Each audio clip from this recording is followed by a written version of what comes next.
Assalamualaikum warahmatullahi wabarakatuh. Bagaimana kabarnya semua? Semoga baik-baik saja ya. Dan bagaimana selama melakukan sekolah daring, apakah kalian senang, bahagia, atau malah kesulitan? Ya, semoga saja sekolah daring, sistem daring itu membantu untuk kalian semua dan kalian juga merasakan senang ya. Baik, di sini Bapak akan melakukan yang namanya bimbingan klasikal. Dan Bapak di sini akan menjelaskan yang pertama bimbingan klasikal itu seperti apa. Dan bimbingan klasikal itu suatu layanan bantuan untuk siswa yang berjumlah sekitar 30 sampai 40 orang yang bersifat atau yang secara sistematis atau preventif. Baik, selanjutnya Bapak akan mengabsensi kalian satu persatu ya. Yang pertama, Wulan. Oh ya, hadir. Lalu Lolita. Oh ya, hadir. Bagus. Dan lalu Galuh. Oh ya, hadir. Riza. Ya, hadir. Lalu selanjutnya Kurnia. Oh ya, hadir. Baik, hadir semua. Alhamdulillah ya. Selanjutnya sebelum kita memasuki inti dari materi yang akan kita bahas, alangkah baiknya kita berdoa terlebih dahulu ya. Baik, berdoa menurut agama dan kepercayaan masing-masing. Berdoa dipersilakan.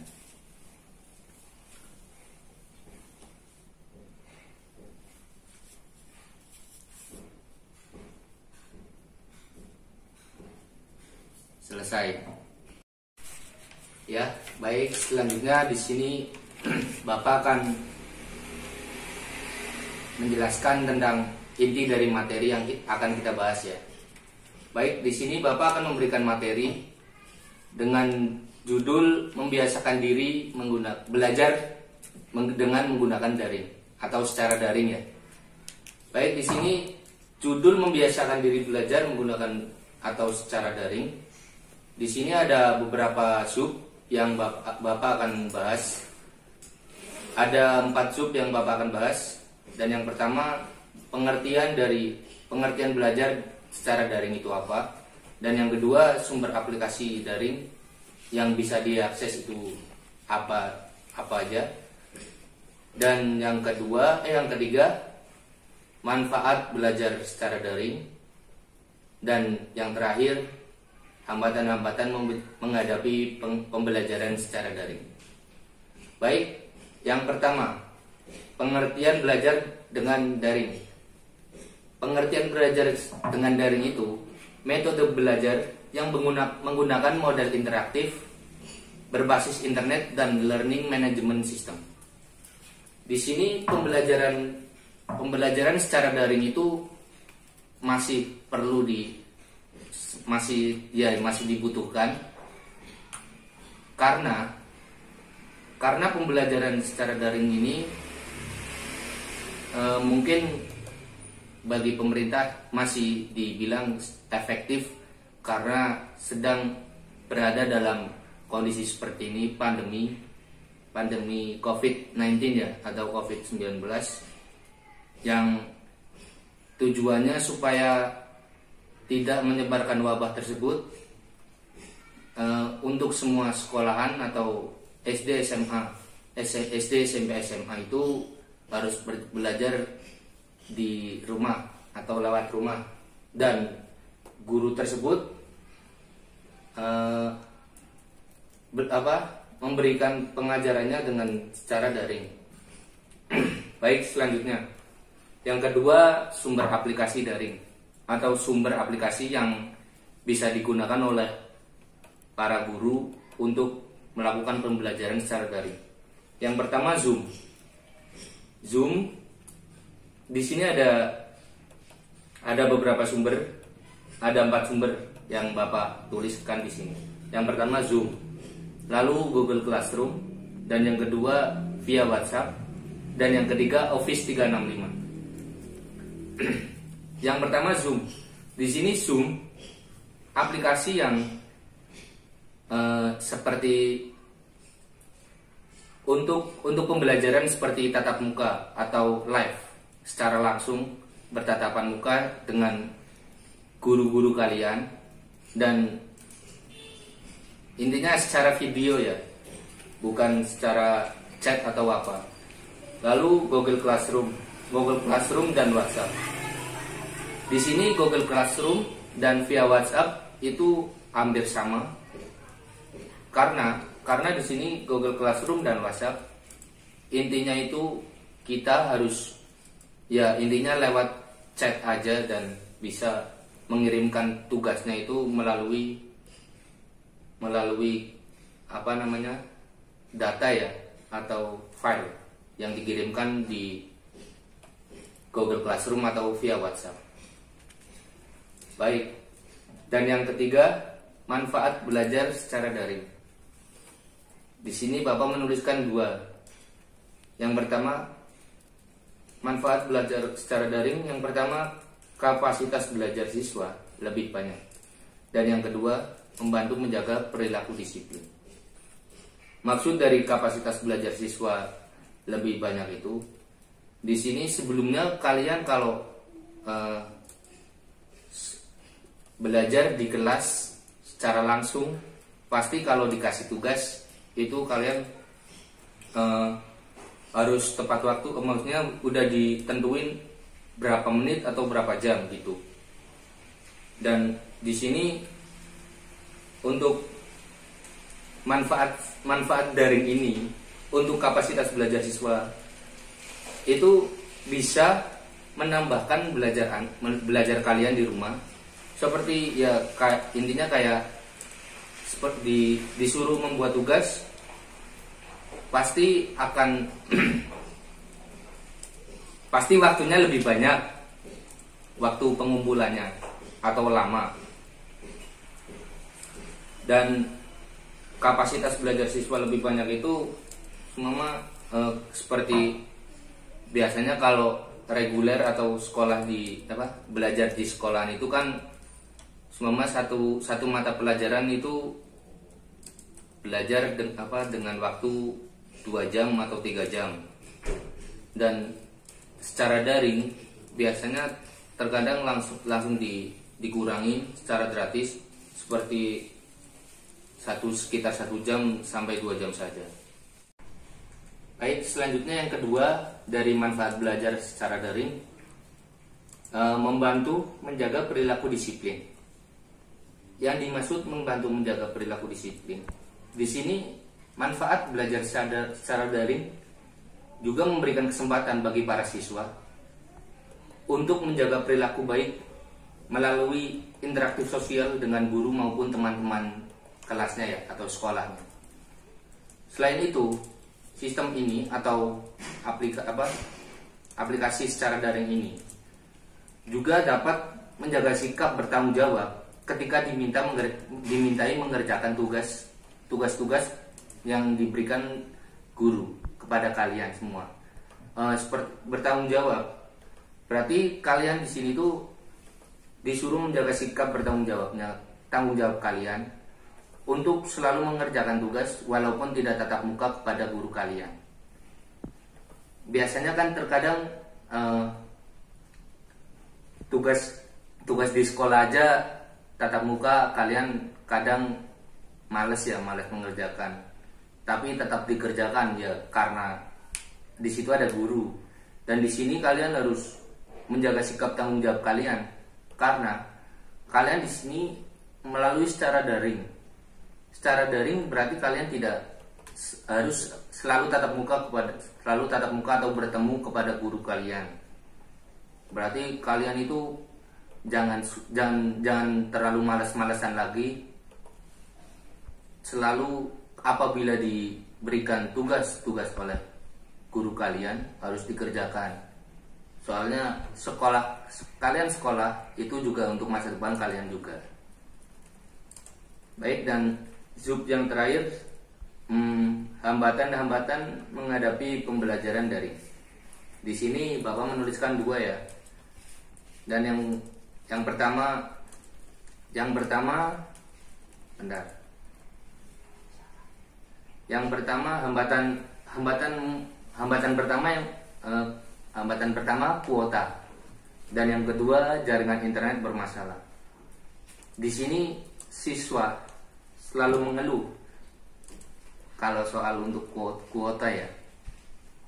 Emang sih kalau semua lewat Zoom atau apa itu kuota sangat boros, maksudnya habisnya cepat.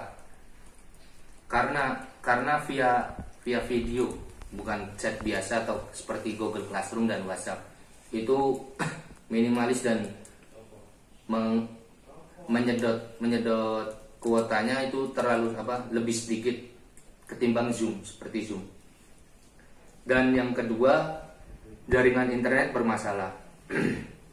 Di sini siswa sudah mempunyai kuota tidak terbatas lah, sudah banyak, tapi terkadang malah ada yang jaringan internet atau sinyalnya yang malah susah. Tadi kuota nggak ada ya, sedangkan sekarang sudah ada kuota malah sinyalnya nggak ada. Terkadang ada yang siswa yang di luar Jawa atau di mana itu mencari jaringan internet itu sampai di atas pohon atau seperti di sungai, di jembatan atau di mana gitu. Kan sepertinya terlalu kasihan ya. Baik, itulah materi yang Bapak bahas tadi, yang mengenai membiasakan diri belajar menggunakan daring. Baik, selanjutnya Bapak akan memberikan kesimpulan untuk materi yang sudah Bapak bahas tadi ya, yang berjudul membiasakan diri belajar menggunakan daring. Di sini kalian emang masih diuji dan guru juga masih diuji untuk mengajar dan belajar secara daring. Terkadang kebanyakan ada yang mengeluh, maksudnya kebanyakan ada yang kesusahan kalau apabila pembelajaran dan belajar secara daring dilakukan. Menurut ya, semoga saja di sini ada pembelajaran secara daring memberikan hal negatif untuk kita semua, untuk siswa dan untuk guru, dan untuk guru semoga supaya memberikan hal positif seperti wawasan, supaya tidak kagok gitu atau apa. Dan untuk siswa semoga belajar secara daring, semoga kalian selalu bersemangat dan selalu belajar terus intinya, walaupun tidak selalu ketemu atau tatap muka dengan guru kalian masing-masing. Semoga dan selalu sehat selalu ya kalian semua. Dan kalian siswa-siswa yang selalu atau sering terhambat oleh kuota atau jaringan, semoga saja di sini pemerintah atau sekolah kalian memberikan bantuan seperti kuota atau ya kuota selama 1 bulan atau untuk meringankan beban kalian, supaya kalian tidak selalu meminta orang tua kalian. dan pasti akan memberatkan orang tua kalian juga kan. Dan semoga saja itu ya, semoga saja pemerintah atau sekolah kalian memberikan bantuan atau keringanan untuk kalian masing-masing. Dan yang untuk soal jaringan internet yang bermasalah siswa, ya semoga saja kalian harus pintar-pintar memilih kartu perdana kalian yang menurut kalian itu sinyalnya itu di daerah kalian bagus, supaya kalian itu belajar tidak selalu terhambat dengan yang namanya jaringan internet. Baik, sebelum Bapak tutup kegiatan bimbingan klasikal ini, kita berdoa terlebih dahulu ya. Baik, alangkah baiknya kita berdoa bersama-sama. Berdoa menurut agama dan kepercayaan masing-masing. Berdoa dipersilakan.